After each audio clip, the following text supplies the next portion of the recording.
ahoana marina? Ahoana ity fandraisana fanapahan-kevitra ity? Raha ny zavantranga teto amin'ny firenena nandritra ny 700 ora izay, dia teo ny fanapahan-kevitry ny fitondram-panjakana eo amin'ny fitohizany amehana ara-pahasalamana, ary ihany koa ny fikonan-doha no karakarainy ny mpanohitra. Hitantaratra tamin'ireny fa tena fomba roa mifanipaka ny fandraisana sy ny fanazavana ny fanapahan-kevitra no raisina. Ny filoham-pirenena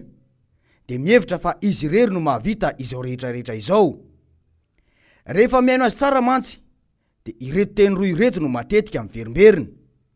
ny tenako sy ny hoe izao. Tsy mitovy amin'izany ny fomba fijerin'ny mpanohitra. Ny fanomezana andraikitra ny rehetra sy ny fanetrentena no tena narahina.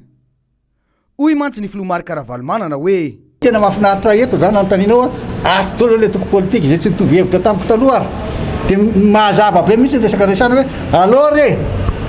le asony vahoaka malagasy zay tena ilainy ny tadiavintsika fa zay le endriky le olona nasosotra andreo taloha dia miresaka satria raha tsy mametraka manana zay fanetreteny zay fandeferana zay tsy zavatra mandeha eto.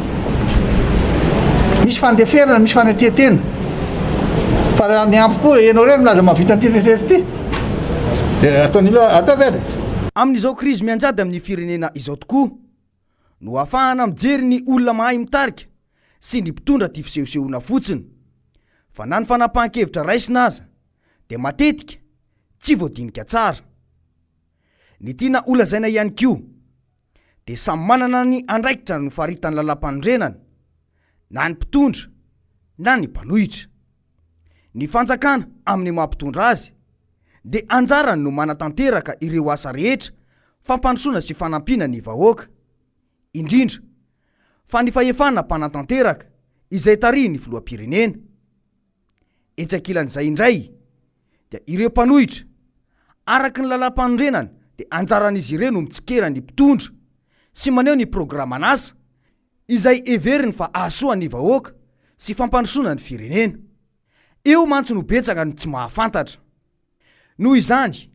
amin'izao krizy ara-pahasalamana izao, krizy ara-sosialy sy toe-karena izao,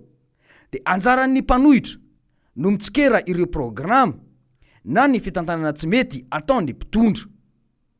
Misy mantsy ny olona milaza fa maninona raha manampy ihany koa ny mpanohitra fa tsy be tsikera fotsiny. Tsikera sy fanomezana hevitra no anjaran'ny mpanohitra, fa ny mpitondra no manampy ny vahoaka. Ny sosikevitra natolotra izy ireo moa dia tsy nohenohy ny mpitondra akory. Nanao ny fikonan-doha ny mpanohitra omaly fahafolo ny volana Aogositra. Izany hoe nanatanteraka ny andraikitra iray izay nofaritany lalam-pandrenana ihany koa. Tao izy ireo no nanambara ny heviny izay everiny fa mety eo amin'ny fitantanana ny firenena. Ny mpitondra indray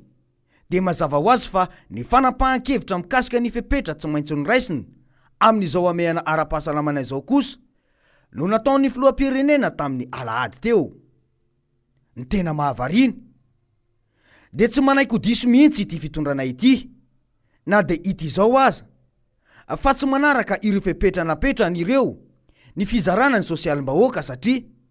dia famoriana olona amanarivony no hita tetsy sy teroa.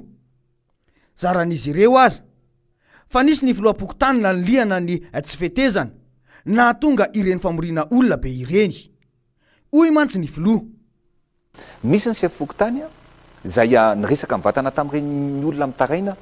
hoe zay olona fatany ihany no nomeny an'ilay tsike ray zay zany. Misy fianakaviana ray ao anatin'ny tokantrano anankiray, olona misy olona ampitoana anankiefatra, lay rangaha, lay ramatoa, ny zanany, ny finantiny, avan'ilay sefy-fokotany dia reny nomeny ny tike. Tsy diso mihitsy ve izany ny filoha? Na dia efa fanararotana fanaovana propaganda mialohan'ny fotoana aza no nataony. Izany fanomezantsiny ny sefy-pokotany zany ihany koa dia mariky ny tsy fahaiza mitarika. Raha nanontaniana mikasika ireny mantsy ny filoha Marc Ravalomanana dia hoy izy: loza tena tsy hitako zay tenenina. Hono ary olona zany lehibe ny fokotany zany igny olona tsy ngaina atao anatin'ilay fokotany izy tsy olona niofana nanao lehibe na fokotany izy fa anjaranao mampiofana azy anjaranao mahafantatra hoe tiany asa indreketanao le ataontsika hoe job description anao na tiano rôle anao zay zany rôle anao ma chef fokotany anao ary tiany responsabilité anao aza fangaro mihitsy natao hoe rôle sy responsabilité ny chef fokotany dia natao fotsiny izy hoe isolotena ny vahoaka représentant le vahoaka an'le fokotany fa tsy responsabilité zay tsy nampahafantarana azy zavatra mitranga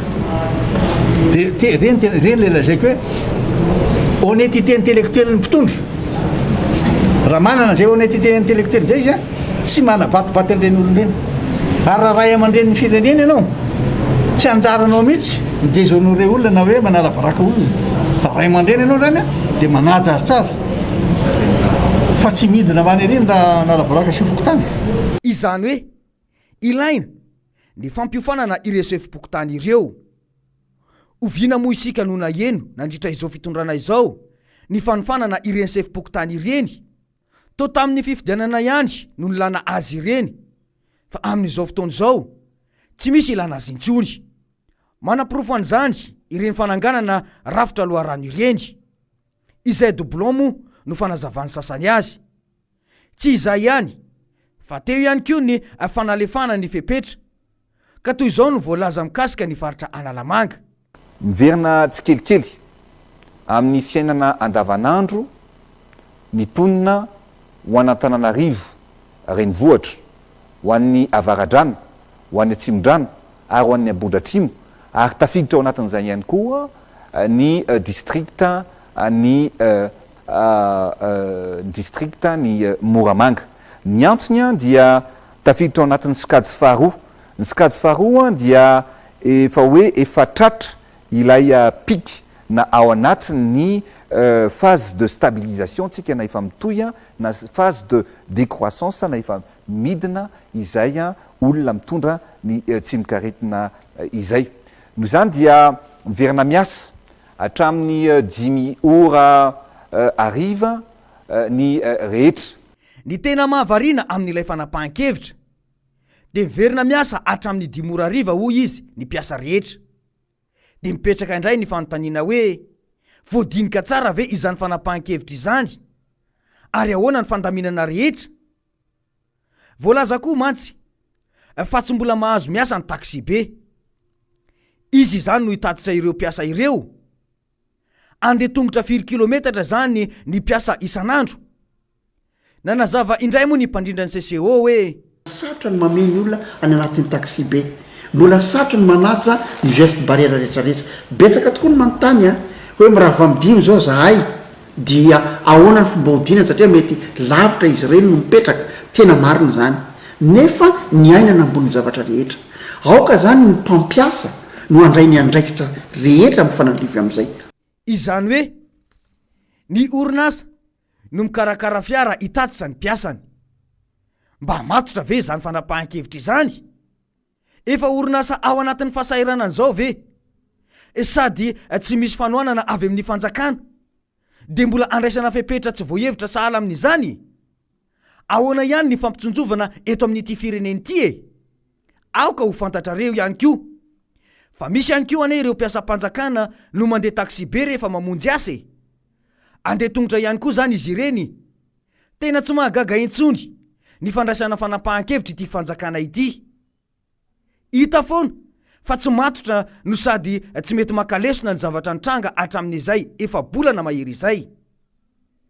dia itoy izany ihany koa ireo mpitandro ny filaminana araka ireny niarana enta ireny moa dia tsy misy mihitsy ny fandraisana andraikitra no raisiny rehefa ny mpitondra no tsy manara-dalàna ireny miaramila sy mpitandro filaminana ireny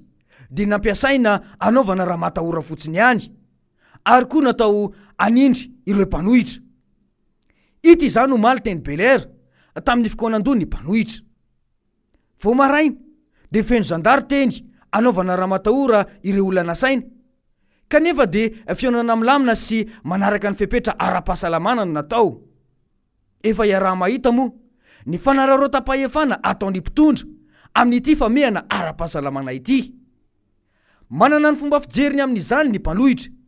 ka hoy ny filohamary Karavalomanana hoe ny atao hoe état d'urgence toy izy foana hoe sanitaire satria misy be deabe ny état d'urgence hoe nisy cataclysme atao anitranga nisy ihana dia ohatra hoe any Beyrouth tonga dia nisy état d'urgence satria mipoaka le bombe dia namonjy daholo firenena rehetra dia le état d'urgence sanitaire eto amintsika tokony tsy politigena mihitsy dépolitigena io zany hita taratra daholo ireny fanararotana politika nataony mpitondra ireny ary tafiditra ao anatin'izany ny fanagadrana mpanao gazety sy ny mpanao politika izay mbola misy amin'izy ireny aza mbola any amponja amin'izao fotoana izao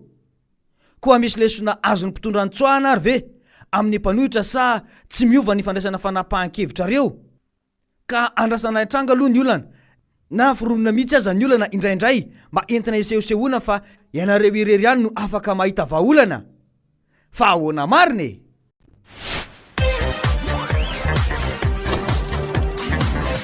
ahoana mariny